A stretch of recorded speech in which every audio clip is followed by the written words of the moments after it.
Greetings and welcome to ValueU. I'm Zaladrath and I'll be your instructor for today. Today's class is Mental 110, Learning and Retrieval Practice. If you care about improving at any skill quickly, you need to improve how you absorb and internalize information.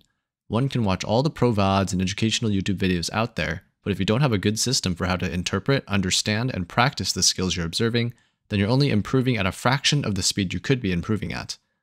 Many folks have the misconception that one's ability to learn is fixed at birth, but the truth is that one can improve at learning just like any other skill, by understanding how it works and using the right approaches to practice it. To that end, let's dive right into how learning and memory work from the perspective of cognitive science. Memory works in 3 stages: encoding, consolidation, and retrieval. The encoding stage is simply how you interpret perceptions into what are called memory traces.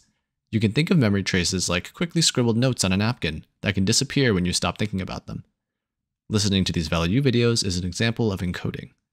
The next stage is consolidation, which is how you anchor down and stabilize these memory traces into longer-term memory by relating them to existing knowledge. It's like your brain is taking those scribbled notes from encoding and copying them over to a book or something more permanent that won't disappear as easily. Consolidation happens when you relate memory traces to things you already know, like if you imagined a rope and anchor when I mentioned anchoring down memory traces, or thinking of copying notes to a book, or watching this gun not disappear like my classic was rudely doing before. Without relating new information to words and concepts that we already understand, it would just go in one ear and out the other.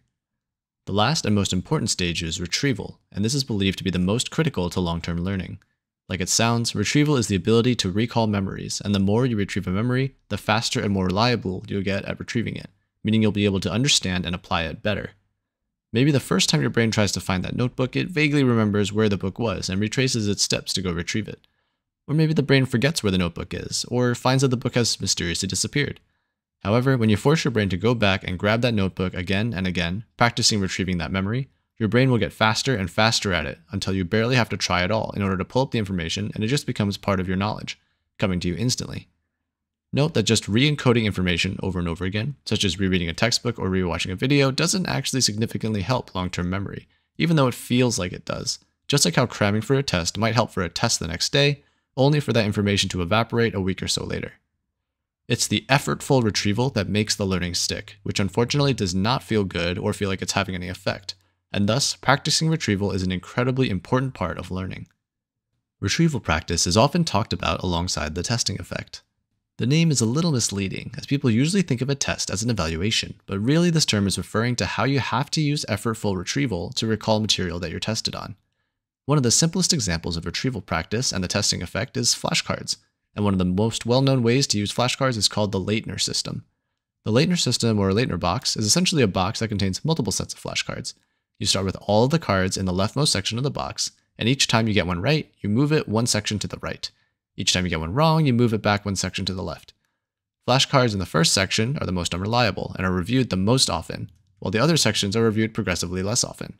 This not only allows you to save time, skipping concepts you already remember, but more importantly, it gives you more time to start to forget concepts you're good at. Remember that the closer you are to forgetting, the more effortful the retrieval, and the more long-term the learning will be. After all, you can think of learning as just training your brain to interrupt the forgetting process. Now, how do we apply this knowledge of learning to Valorant? Rather than just watching ValueU courses straight through, it might help to rewatch portions that you don't understand to make sure that you're properly encoding the information. To improve consolidation, pause the video while concepts are being explained, and ask yourself how do they relate to other concepts you've already learned, and try to remember situations where you recognize using or not using the concept. And most importantly, to practice retrieval, take ValueU quizzes, watch VODs of your own play and analyze them with their new concepts, or even try to analyze your play while you're playing in real time. Let's pretend that you're trying to work on improving your usage of angle advantage. What are some ways you can use retrieval practice to really plant the seeds of deep understanding of angle advantage? Try to come up with a few ideas by pausing the video now. Okay, so a few ideas I came up with. Trying to define angle advantage in your own words. Loading into a custom game and categorizing the corners you clear on a common attack route as angle advantage or disadvantage. Practice moving to be as far away from corners as you can when moving around the map. Trying to clear every corner with slow or fast peeking to match the angle advantage of each angle. Watching a VOD of your own play, and every time you fight an enemy, figure out which player is the one with better angle advantage. And finally, while you're playing the game, whether it's DM or whatever, try to think about who has angle advantage in each fight in real time. The best way to learn is to teach yourself good learning habits, and practicing skills like coming up with your own ideas for retrieval practice will not only accelerate the speed at which you improve at Valorant, but the speed at which you can improve in academics and other skills. You're essentially training yourself how to become a better teacher of yourself. In summary, simply watching or reading material isn't enough to truly learn it. Learning is the process of encoding, consolidating, and most importantly, retrieving memories. Retrieving memories is the most important part of long-term learning.